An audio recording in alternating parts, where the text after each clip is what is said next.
سلام، معكم الهوستس ديال كنبغيني بودكاست. اليوم غادي ندوي لكم على الفالس رياليتي.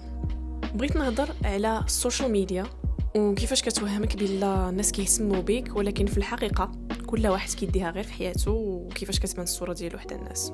وديك المعيشه اللي كتشوفوها اونلاين ما عندها علاقه بالواقع. حنا دائما كنبارطاجيو المومنتس الزوينين ديالنا، ولكن فوقاش بارطاجينا فاش كيدوز نهارنا خايب؟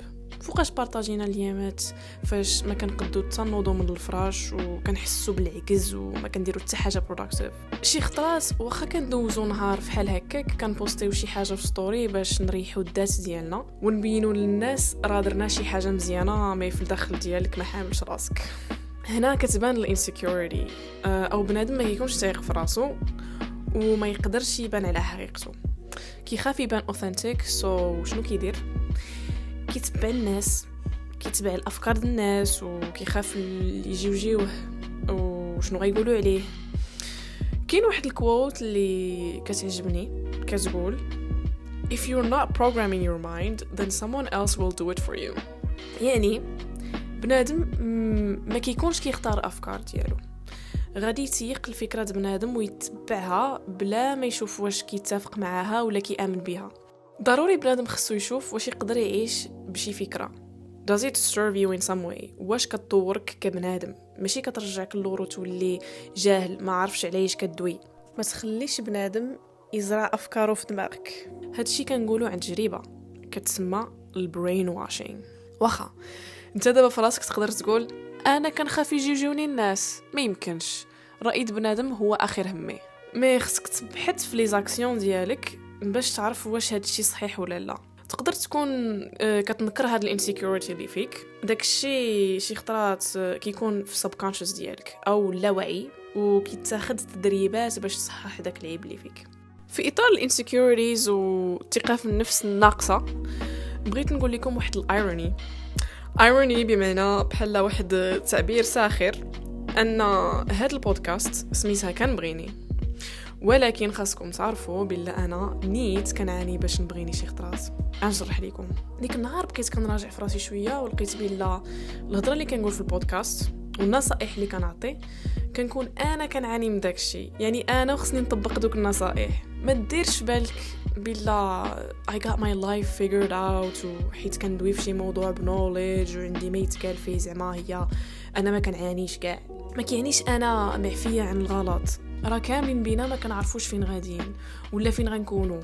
داكشي بالمكاتب وكيجيو مواقف اللي كيبدلوا البلانات ديالك ووجهه النظر ديالك واحلامك كاع. راه والله شحال من حوايج كندوي عليهم وكان ناصح فيهم سواء في البودكاست ولا مع اصدقاء ديالي، كنلقى انا براسي كنعاني وكيجيني صعيب نبغي راسي بطريقه احسن شي ايامات. يعني باش نطلع في راسي وما نديرش الحاجه اللي كتاديني ولا كتادي الناس اخرين. لو فيت ديال انه عندي بودكاست ديال سيلف لوف ما كاينيش بلا وصلت ستاج الاخر حب الذات وصافي ما خصني التاخير. لا، loving yourself is a journey that never ends. حب الذات رحله بدون نهايه. غتبقى حياتك كامله تتعلم تبغي راسك وتهز راسك وتكتشف راسك. غادي تأزم وتدوز التماره ولا بد باش تولي قوي وتبغي راسك. غادي تخسر بزاف د الحوايج وبزاف د الناس في حياتك باش تتعلم تبغي راسك، وغادي تنوض من مور كل صدمه حيت انت اللي كتبقى مع راسك دائما، وخاصك تعطي لراسك كريديتس وتفتخر بالانجازات ديالك اللي درتي في حياتك and then move on. تقدر تاخذ واحد الفتره باش تفتخر باللي درتي في حياتك وترتاح وتامل النعم اللي عندك واللي عطاك ربي، ولكن ما تخليش راسك تماك بزاف سينو غادي تنسى راسك والجولز ديالك وغتبقى في الكومفورت زون دائما.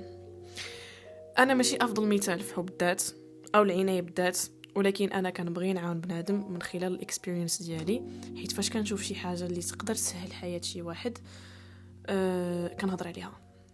الخلاصه ديال هادشي كامل don't believe social media.